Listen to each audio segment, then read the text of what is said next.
मित्रों, आज के इस वीडियो में आपका फिर से स्वागत है। और आज हम ज्योग्राफी में हम समुद्र विज्ञान का अध्ययन कर रहे थे। समुद्र विज्ञान के इस बेसिक थ्योरी में हम एल्बिडो के बारे में समझेंगे। तो आइए समझते हैं कि एल्बिडो क्या चीज़ है और एल्बिडो के बारे में किस तरह के प्रश्न बनते हैं परीक्षा में। तो उसी से संबंधित हम बात करेंगे। देखिए, यहाँ पे बात करेंगे हम एल्बिडो की। एल्बिडो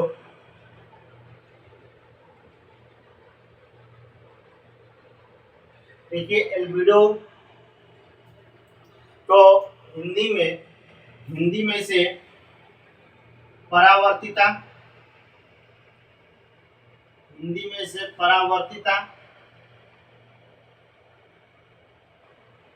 परावर्तिता या स्फीति या स्फीति भी कहते हैं। स्फीति या स्फीति भी कहते हैं, ठीक। इसके दो तीन नाम अन्य भी हैं एल्बिडो के, परावर्तिता, स्फीति और स्फीति। अब इसके बाद से हम बात करेंगे इसमें एल्बिडो होता क्या है, ठीक। एल्बिडो एक तरह से क्या है, ये परावर्तित किरण है। क्या है? तो ये परावर्तित किरण है, परावर्तित किरण है, ठीक। यानी जब हम कल एक घटना बताए थे, परावर्तन के बारे में आपने पढ़ा था कि सूर्य से आने वाली जब किरण है तो किसी चिकने या किसी ऐसे सतह से टकरा कर पुनः उसी माध्यम से लौट जाती है, तो इस घटना को क्या बोलते हैं? परावर्तन कहते हैं, ठीक। परावर्तन, तो जो परावर्तन होता है घटना, तो ये जो किरण है, परावर्तित किरण, इसी हम किरण को क्या बोलते हैं? एल्बिडो कहा जाता है। इस परावर्तित किरण को ही या इन्हीं कह सकते हैं कि परावर्तित किरण को ही एल्बिडो कहते हैं, ठीक। एल्बिडो कहते हैं आसान भाषा में। उसके बाद हम ये भी यहाँ पे हम देखेंगे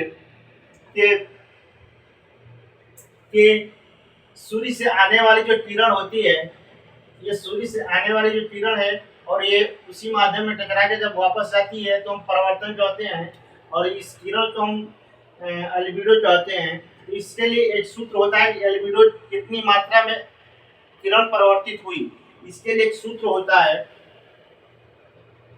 वो सूत्र क्या होता है? एल्बिडो बराबर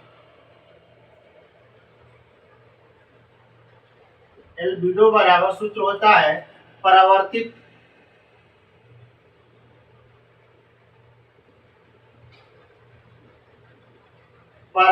सौर ऊर्जा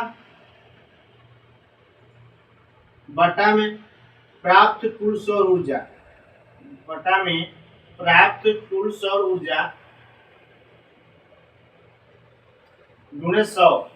इससे हम एल्बिडो के क्या निकाल सकते हैं? एल्बिडो की मात्रा निकाल सकते हैं।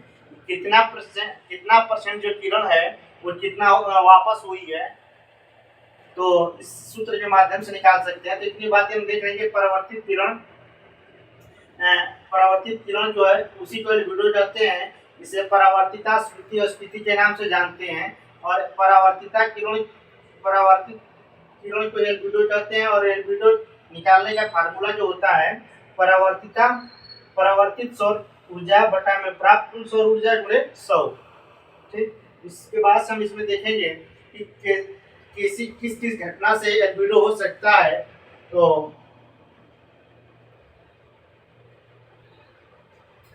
यहाँ पे हम बात करेंगे। तो देखिए, यदि कोई सतह हो और सतह का चिकनापन हो, सतह कैसा हो? चिकनापन उसका ज्यादा हो। जितना चिकनापन ज्यादा होगा एल्बिडो उतना ही अधिक होगा।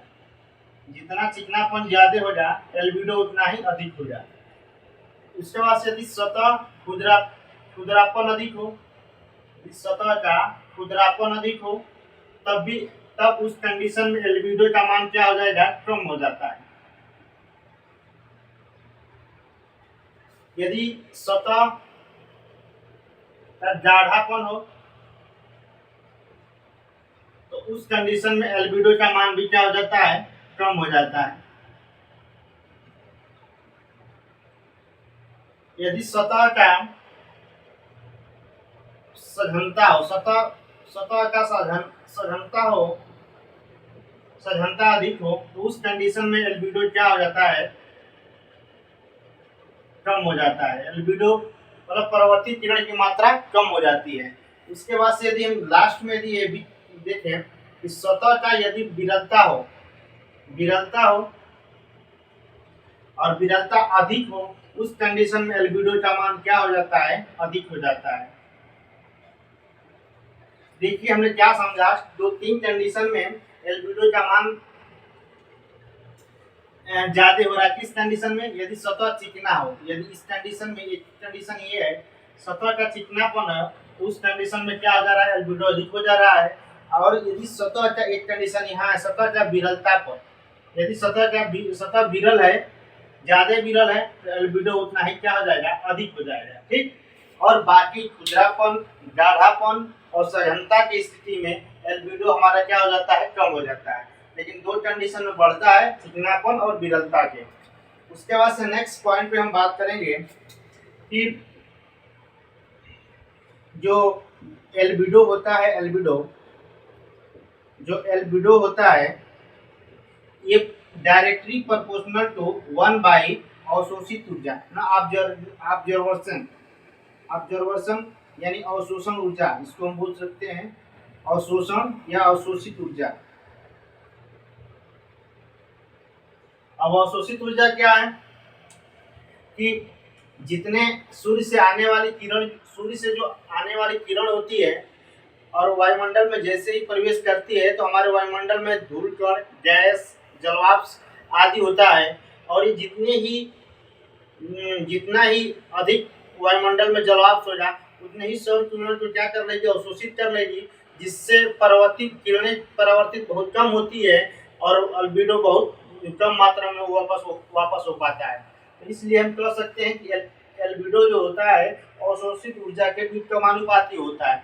यदि एल्बिडो ज्यादा हो जाए तो अवशोषित ऊर्जा कम होगी, यदि अवशोषित ऊर्जा यदि कम ज्यादा होता है तो एल्बिडो कम पाया जाएगा।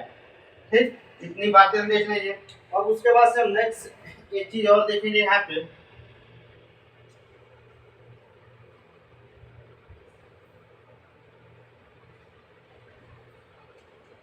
कि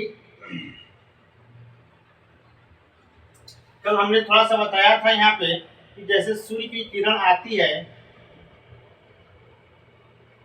और ये सूर्य की किरण आती है और क्या होती है, ये देखिए सूर्य की किरण आती है और ये वहीं से वापस जाती है। ठीक, ये हमारा ये मरुस्थलीय वायुमंडल है और ये विषुवत रेखीय वायुमंडल है। ठीक, जहाँ नमी है विषुवत रेखीय वायुमंडल है,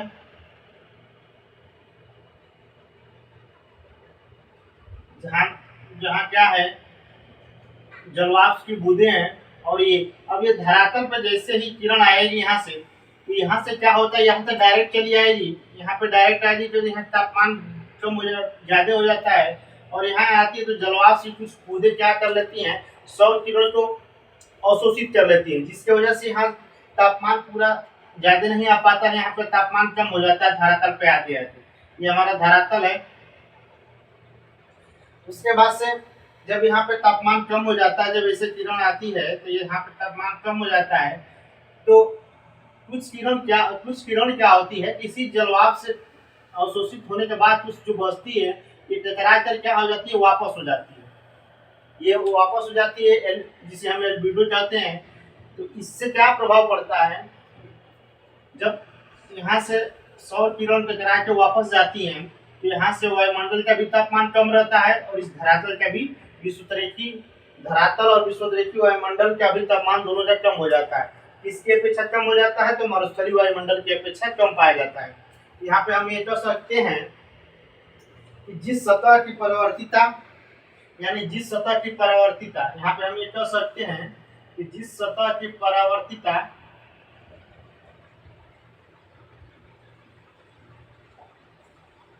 जितनी अधिक होगी,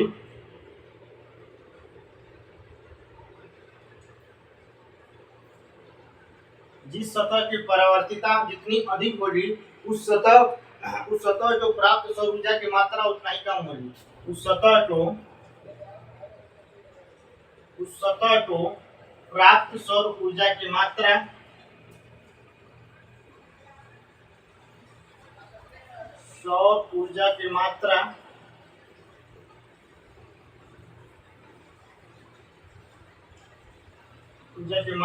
उतनी ही कम होगी। क्या हो जाएगी? उतनी कम हो जाएगी। और वायुमंडल और पृथ्वी के धरातल की ओर, और जिससे ये भी हो जाएगा कि सतह का तापमान भी क्या हो जाएगा, इससे सतह का तापमान भी कम हो जाएगा।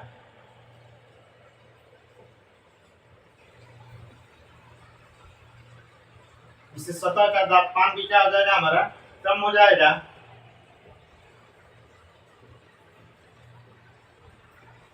अब उसके बाद हम ये भी यहाँ पे देखेंगे एक चीज कि जो वायुमंडल से कितनी मात्रा में जो एल्बिडो होता है वापस परावर्तित किरण के रूप में जाती है।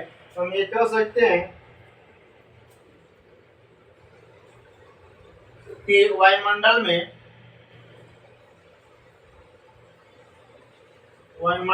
सभी गैसें होती हैं, नाइट्रोजन, ऑक्सीजन, कार्बन, सभी गैसों में जलवाष्प से जो एल्बिडो होता है, जलवाष्प का एल्बिडो कितना होता है? एल्बिडो सर्वाधिक होता है और कितना पाया जाता है? वो 27% होता है। एल्बिडो 27% है। अब देखिए, यानी वायुमंडल में नाइट्रोजन, ऑक्सीजन, CO2, आर्गन और अन्य गैसें पाई जाती हैं, और जलवाष्प होता है जिसमें सबसे अधिक जलवाष्प से एल्बिडो बनता है और परिवर्तित होती है किरण, और वो जितना मात्रा में जाती है तो 27% होता है। ठीक, इसके बाद से हम फिर नेक्स्ट बात करेंगे कि और किस किस कंडीशन में। देखिए, एक चीज हम यहाँ और समझ लेंगे कि जैसे बिना जूता हुआ खेत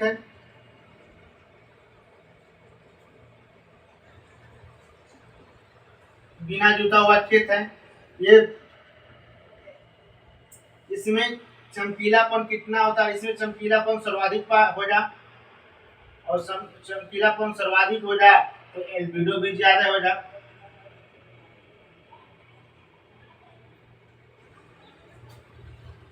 और उसके बाद से हम देखेंगे,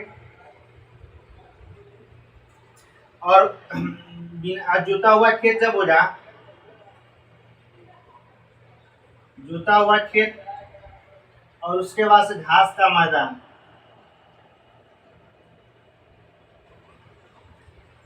इसमें चमकीलापन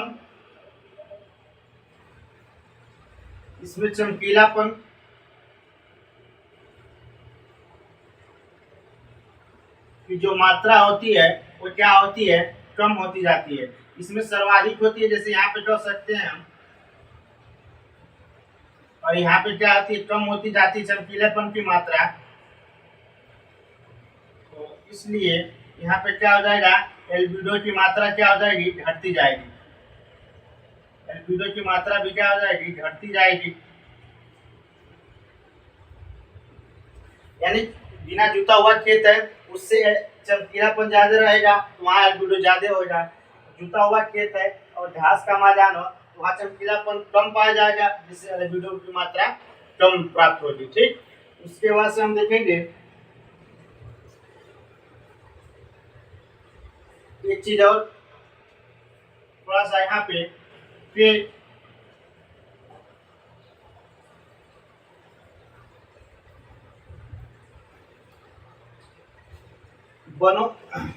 बलों के आधार पे जो होता है, बलों के आधार पे हम देखेंगे, यहाँ पे हम समझ लेंगे एक चीज।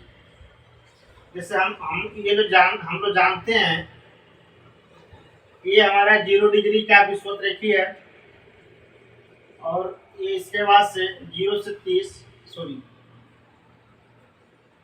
10, 30, 45, 60, 90। अच्छा, यहाँ पे हम 45, 30, 60, 90, यहाँ पे हम कह सकते हैं कि विषुवत बन, विषुवत सदाबहार बन,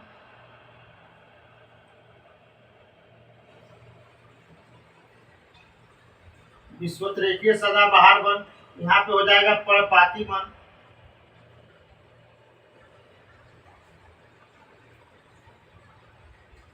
यहाँ पे हो जाएगा उपोष्ण कटिबंधीय वन, उपोष्ण कटिबंधीय वन, यहाँ पे समशीतोष्ण हो जाएगा समशीतोष्ण वन, और यहाँ पे यहाँ पे हो जाएगा टाइगा वन, टाइगा वन। जैसे जैसे हम जैसे जैसे हम विषुवत रेखा से उच्च अक्षांश की ओर आगे बढ़ेंगे, जैसे जैसे हम उच्च अक्षांश की ओर आगे बढ़ेंगे, यानी वनों की विरलता क्या हो जाएगी, अधिक होगी। और वनों की विरलता अधिक होगी तो हमने पढ़ा था पीछे, वनों की विरलता अधिक होने पर एल्बिडो का मान क्या हो जाएगा, विरलता अधिक होने पे एल्बिडो का मान क्या हो जाएगा, उतना ही अधिक हो जाएगा। जैसे हम 0 डिग्री से ऊपर जाएंगे, 10 डिग्री, 30 अक्षांश, 45 अक्षांश, 60 अक्षांश, 90 अक्षांश तक, तो यहाँ पे वनों की विरलता पाई जाएगी। सदाबहार वन के बाद पर्णपाती वन, उपोष्ण कटिबंधीय वन, समशीतोष्ण वन, टाइगा वन, यहाँ पे बर्फ जमा है, तो इस कंडीशन में यहाँ पे वनों की विरलता क्या हो जाएगी, बढ़ती जाएगी, जिसकी वजह से एल्बिडो का मान भी क्या हो जाएगा, बढ़ जाएगा। और एक कंडीशन में एल्बिडो ज्यादा होता है, उसको भी हम देख लेंगे। जैसे देखिए, ठोस हिम रहेगा, ठोस बर्फ है, और संगठित हिम है,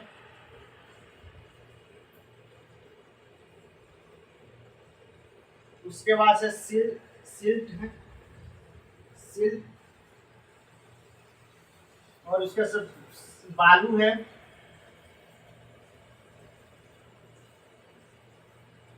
और उसके बाद से कीचड़ है।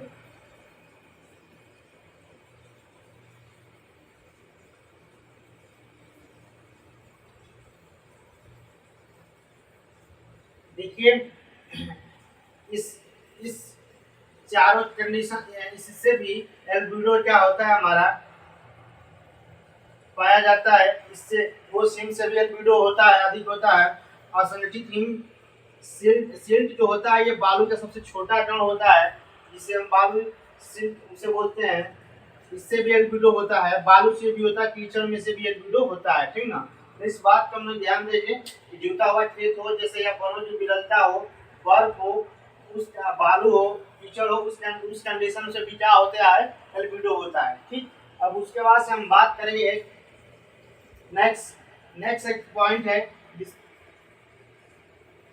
जिसकी चर्चा हम करेंगे,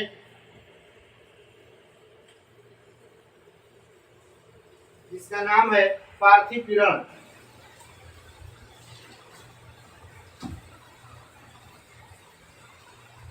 जिसका नाम है पार्थिव विकिरण।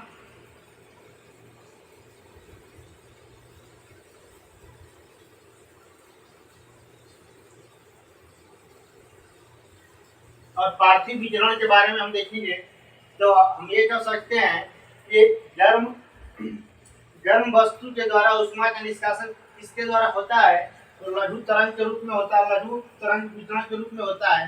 यानी गर्म वस्तु के द्वारा विकिरण, गर्म वस्तु के द्वारा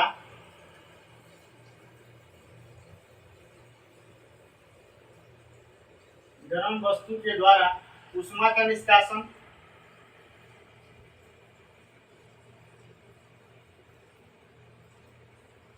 ऊष्मा का निष्कासन किसके रूप में होता है?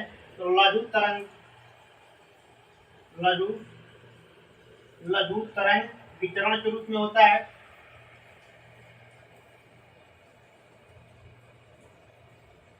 के रूप में होता है। ये किसके द्वारा होता है? तो सूर्य के द्वारा होता है। उसके बाद हम कहेंगे कि ठंडी वस्तु के द्वारा, ठंडी वस्तु के द्वारा ऊष्मा का निष्कासन, ठंडी वस्तु के द्वारा ऊष्मा का निष्कासन किसके रूप में होता है? तो दीर्घ तरंग वितरण के रूप में होता है। दीर्घ तरंग वितरण के रूप में होता है। और इसके द्वारा ये क्या होता है? ये पृथ्वी के द्वारा होता है कंडीशन, ठीक ना, पृथ्वी के द्वारा। उसके बाद से हम ये कह सकते हैं गर्म हो गया, ठंडी हो गया, और उसके बाद से हम कह सकते हैं विकिरण विधि के द्वारा, विकिरण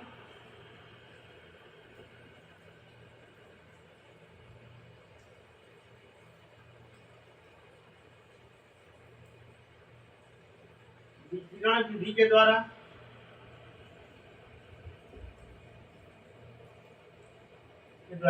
ऊष्मा का निष्कासन विद्युत चुंबकीय तरंग के रूप में होता है। किसके द्वारा होता है?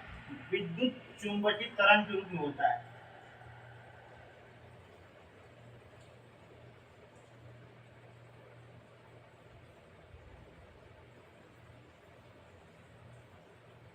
यानी हम कह सकते हैं कि पार्थिव विकिरण क्या होता है?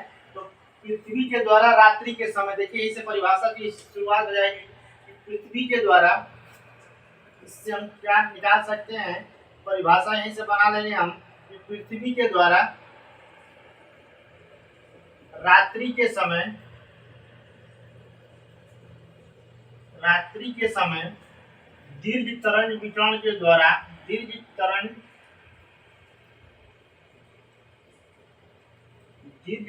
विकिरण के द्वारा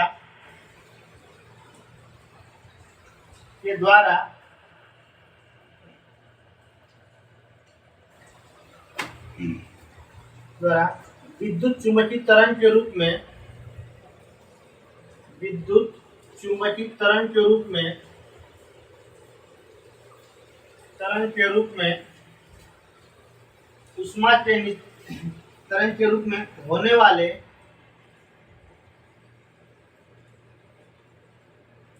ऊष्मा के निष्कासन को पार्थिव विकिरण कहते हैं। क्या कहते हैं? पार्थिव विकिरण कहते हैं।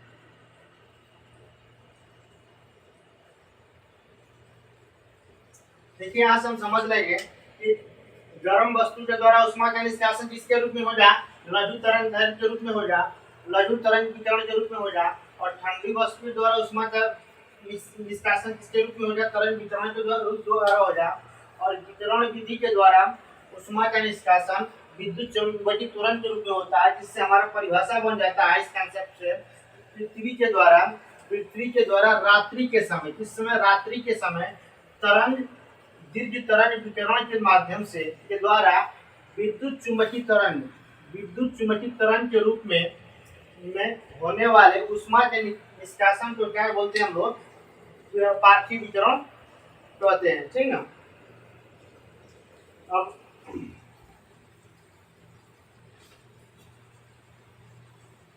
तो ये हम अब देखिए यहाँ पे समझ लेंगे कि इसका कंडीशन कैसे होता है, फॉलो होता है।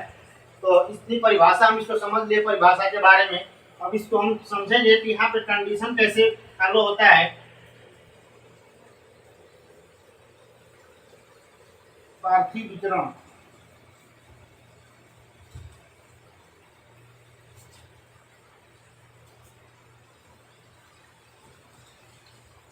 देखिए ये सूर्य है और सूर्य से आने वाली जो किरण है,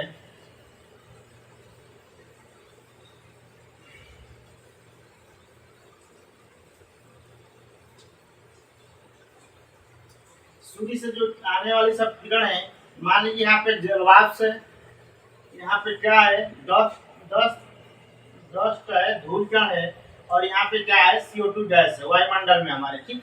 तो ये जैसे ही धरातल पे ये आती है, ये धरातल पे जैसे ही आती है, तो सूर्य किरणों तो ये जो जलवाष्प है आने नहीं देता है, ये वहीं पे रोक लेता है, अवशोषित कर लेता है।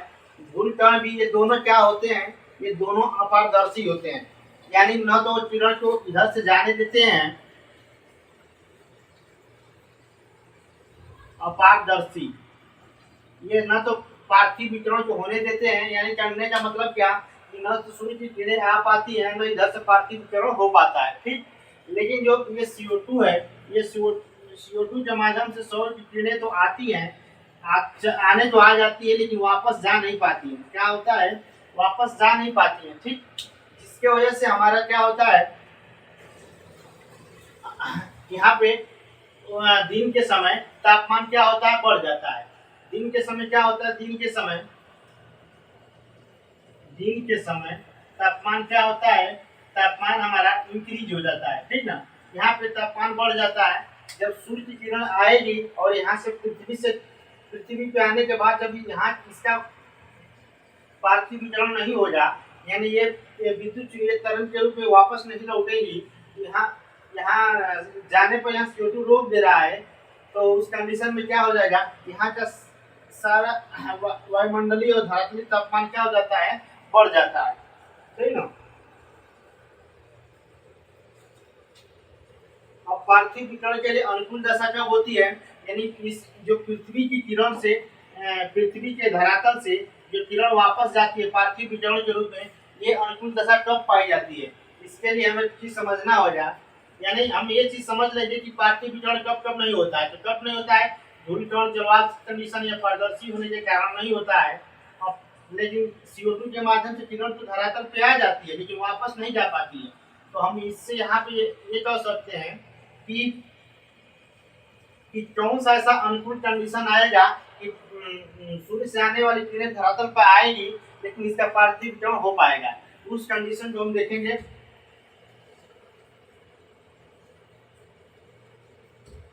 तो हम कह सकते हैं कि पार्थिव विकिरण के लिए अनुकूल दशा, पार्थिव विकिरण के लिए अनुकूल दशा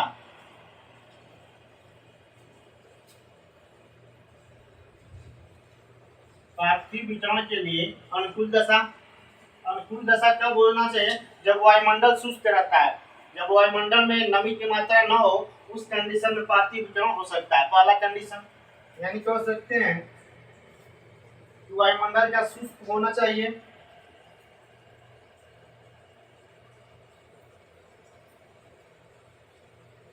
वायुमंडल शुष्क होना चाहिए।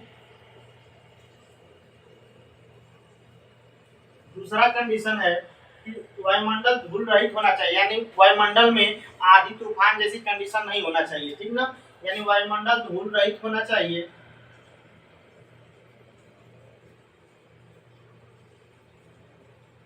वायुमंडल धूल कण या प्रदूषण रहित होना चाहिए।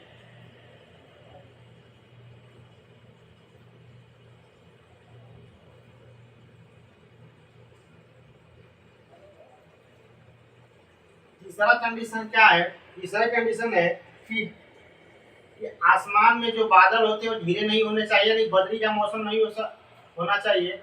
आसमान में बादल घिरे नहीं होना चाहिए,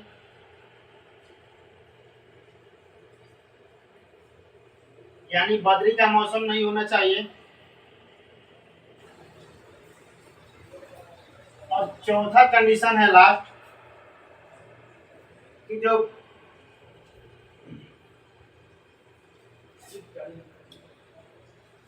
देखिए शीतकालीन, एक चीज और यहाँ पे, शीतकालीन रातें जो है पार्थिव विकिरण की दर जो बढ़ा देती हैं, ये कंडीशन ये है, पार्थिव विकिरण की दर को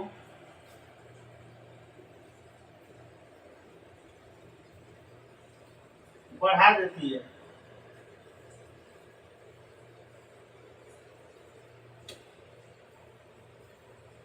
देखिए दर को बढ़ा देती है, यानी कहने का मतलब क्या है कि शीतकाल में जो रातें होती है लंबी होती हैं और उस कंडीशन में पार्थिव विकिरण की दर ज्यादा होता है, ठीक ना। तो किस किस कंडीशन में पार्थिव विकिरण होता है, वायुमंडल शुष्क होना चाहिए, वायुमंडल ध्रुवीकरण या प्रदूषण से रहित होना चाहिए, वायुमंडल में बादल नहीं होने चाहिए यानी बदरी वाला मौसम नहीं होना चाहिए, और आसमान में और शीतकाल की रातें पार्थिव विकिरण की दर को क्या होती है बढ़ा देती है, ठीक। और एक कंडीशन यहाँ पे और है, समझ लेंगे हम उसको। एक कंडीशन ये है कि पर्वतीय घाटी में जो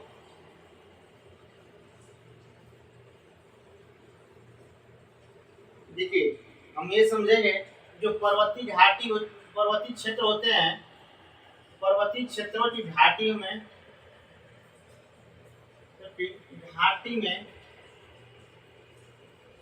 शिखर की तुलना में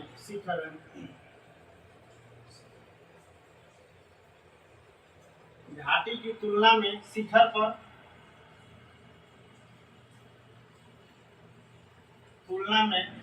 पर वातावरण खुला रहता है, शिखर पर खुला वातावरण रहता है,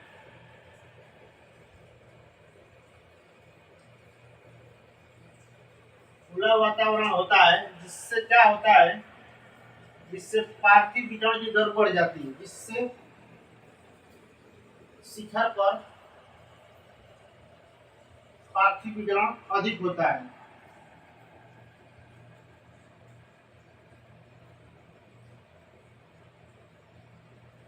इस कंडीशन को हम थोड़ा सा समझ लेंगे। देखिए हमने क्या बताया कि जो पर्वतीय क्षेत्र होते हैं, पर्वतीय क्षेत्रों की जो घाटियां होती हैं, जो पर्वतों के बीच में, तो वहाँ वही की बात हो रही है कि पर्वतीय क्षेत्रों की जो घाटी होती है वैली, उसकी तुलना में जो शिखर होता है, शिखर पर्वत का शिखर पर खुला वातावरण होता है, जिससे शिखर पर पार्थिव विकिरण दर अधिक होता है। घाटी की अपेक्षा जो पर्वत का शिखर होता है वहां से पार्थिव विकिरण की दर अधिक होती है। अब ये कैसे समझ लेंगे हम थोड़ा सा। देखिए एक कंडीशन यहाँ पे है, एक कंडीशन यहाँ से है, देखिए समझ लेंगे हम थोड़ा सा। देखिए जब ये शीतकाल यानी शीतकाल के समय या रात्रि में यहाँ पे टेम्परेचर क्या आ जाएगा, डाउन हो जाएगा शिखर पे। ये शिखर है हमारा। अब जब शिखर यहाँ पे टेम्परेचर रात्रि में डाउन हो जाएगा, तो यहाँ प्रेशर यहाँ पे क्या रहेगा, यहाँ पे हवाएं अंदर पाइक रहती है, ठीक, दो घाटियों के बीच में। तो यहाँ पे सॉरी एक मिनट, यहाँ पहले हम देख लेते हैं। यहाँ पे देखिए, यहाँ पे जैसे इसके बाद इसको हम समझ लेंगे। जैसे यहाँ पे दिन की बात, दिन में जो ये शिखर होता है,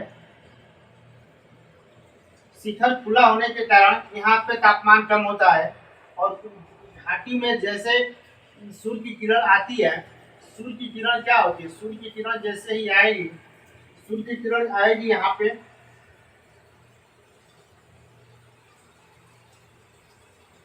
इधर भी आएगी, और सूर्य की किरण यहाँ भी आएगी, यहाँ भी आएगी। अब यहाँ आने पे क्या हो जाएगा, यहाँ आने पर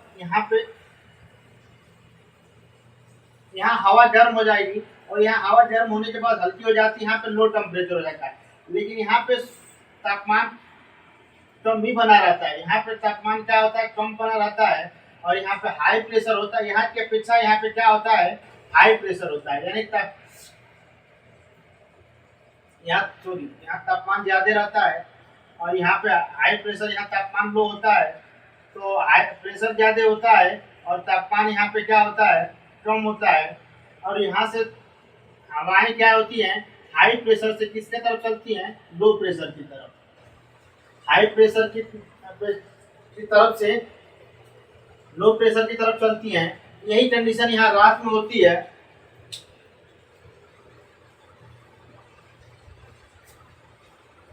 देखिए यहाँ सूर्य तप की प्राप्ति कम होती है, यहाँ पे सूर्य की प्राप्ति, यहाँ सूर्य सूर्य यहाँ कर सकते हैं, सूर्य तप की प्राप्ति कम होती है।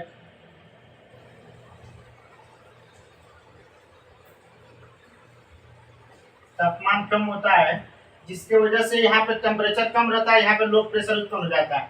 रात्रि में क्या होता है, यहाँ पे यहाँ पे यहाँ पे जो मौसम रहता है वैसे ही गर्म रहता है, यहाँ पे हवाएं गर्म रहती है। यहाँ की अपेक्षा यहाँ पे टेम्परेचर कम हो जाता है, यहाँ पे टेम्परेचर ज़्यादा रहता है। यहाँ पे टेम्परेचर क्या रहता है, ज़्यादा रहता है, और यहाँ पे खुला रहता है। यहाँ पे टेम्परेचर कम पाया जाता है, जिसके वजह से हवाएं क्या होती हैं, हाई प्रेशर से, यहाँ पे हवाएं हाई प्रेशर से लो प्रेशर की तरफ, किसमें, लो प्रेशर,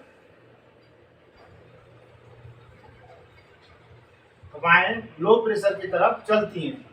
यानी कहने का मतलब देखिए, इसको समझ लेंगे एक बात, कि दिन के समय जब सूर्य का प्रकाश आता है तो यहाँ ऊपर क्या होता है, हमारा तापमान ज्यादा होता है, और यह इसके घाटी की अपेक्षा में यहाँ पे शिखर पे तापमान ज्यादा होता है, और तापमान ज्यादा होने की वजह से यहाँ पे लो प्रेशर बन जाता है, और घाटी में यहाँ पे तापमान कम पाया जाता है, जिसकी वजह से हाई प्रेशर से हवाएं लो प्रेशर की हो जाती है।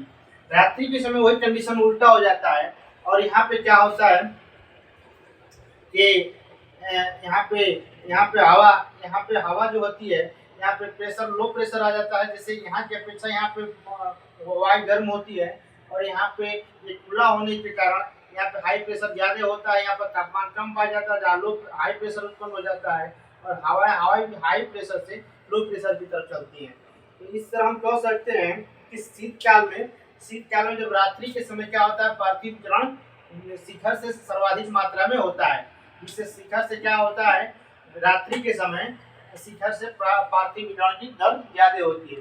तो हमने क्या क्या समझा कि पार्थिव विकिरण होने के लिए कंडीशन, वायुमंडल शुष्क होना चाहिए, दूसरा कंडीशन बदरी का मौसम नहीं होना चाहिए, तीसरा कंडीशन आधी धूल कण और प्रदूषण रहित होना चाहिए, चौथा चीज शीतकाल में भी पार्थिव विकिरण ज्यादा होता है, और शीतकाल में पार्थिव विकिरण की दर बढ़ जाती है, और चौथे कंडीशन हमने समझा कि पर्वतीय क्षेत्रों की जो घाटियां होती हैं, घाटियों में दिन के समय सूर्य तप की प्राप्ति के अनुसार हवाएं हाई प्रेशर से लो प्रेशर की तरफ चलती हैं, और शीतकाल में लो प्रेशर से हाई प्रेशर की तरफ चलती है, मतलब शिखर से घाटी की तरफ चलती हैं। इसे हम पर्वतीय समीर कहते हैं। क्या बोलते हैं इसे हम, पर्वतीय समीर। ठीक, तो इस तरह शिखर पे पार्थिव विकिरण ज्यादा होता है। तो आज के वीडियो में इतना ही, अब मिलते हैं नेक्स्ट वीडियो में नेक्स्ट टॉपिक के साथ। तो तब तक के लिए धन्यवाद।